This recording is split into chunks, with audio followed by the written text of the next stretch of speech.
12 சீஷர்கள்ல யூதாஸ் மரிச்சிட்டாரு. மீதம் இருக்கிற 11 சீஷர்களுக்கும் அவர் தரிசனமாகிறார். அப்ப அவர் சொல்ற ஒரு வார்த்தை, நான் 10 முறை தரிசனமாகியும் ஏன் நம்ப மாட்டீங்க?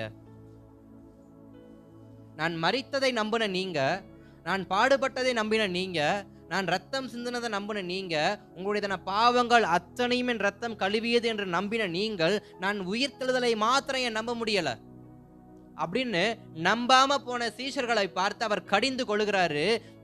அவிசுவாசத்தோடு நீங்க என்ன பண்ணாதீங்க, செயல்படாதீங்க. உங்க இருதயத்தை கடினப்படுத்தி நீங்க என்ன பண்ணாதீங்க, செயல்படாதீங்க. நீங்க எப்படி செயல்படணுமா, சர்வ சிருஷ்டிக்கும் சுவிசேஷத்தை பிரசங்கிக்கும்படியாக நீங்க என்ன பண்ணணும்.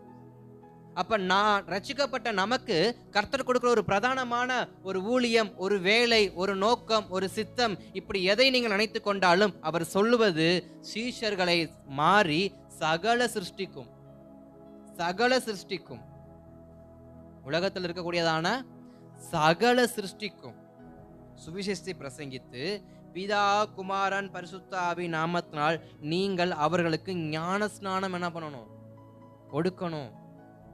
அப்ப நம்முடைய நோக்கம் என்ன?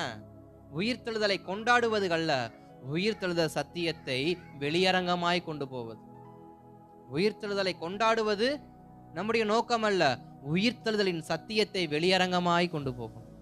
இன்றைக்கு நாம் கொண்டாடுகிறோமே தவிர கொண்டு போறது இல்ல. இயேசு பிறந்தார்ன்ற சத்தியத்தை நம்ம கொண்டாடுறோம். இயேசு கல்வாரி சிலுவையில பாடுபட்டார் சொன்ன 40 நாட்கள் என்ன பண்ணோம், கொண்டாடணும், உபவாசத்தோம். ஆனா இதை யாருக்கு கொண்டு போகணுமா?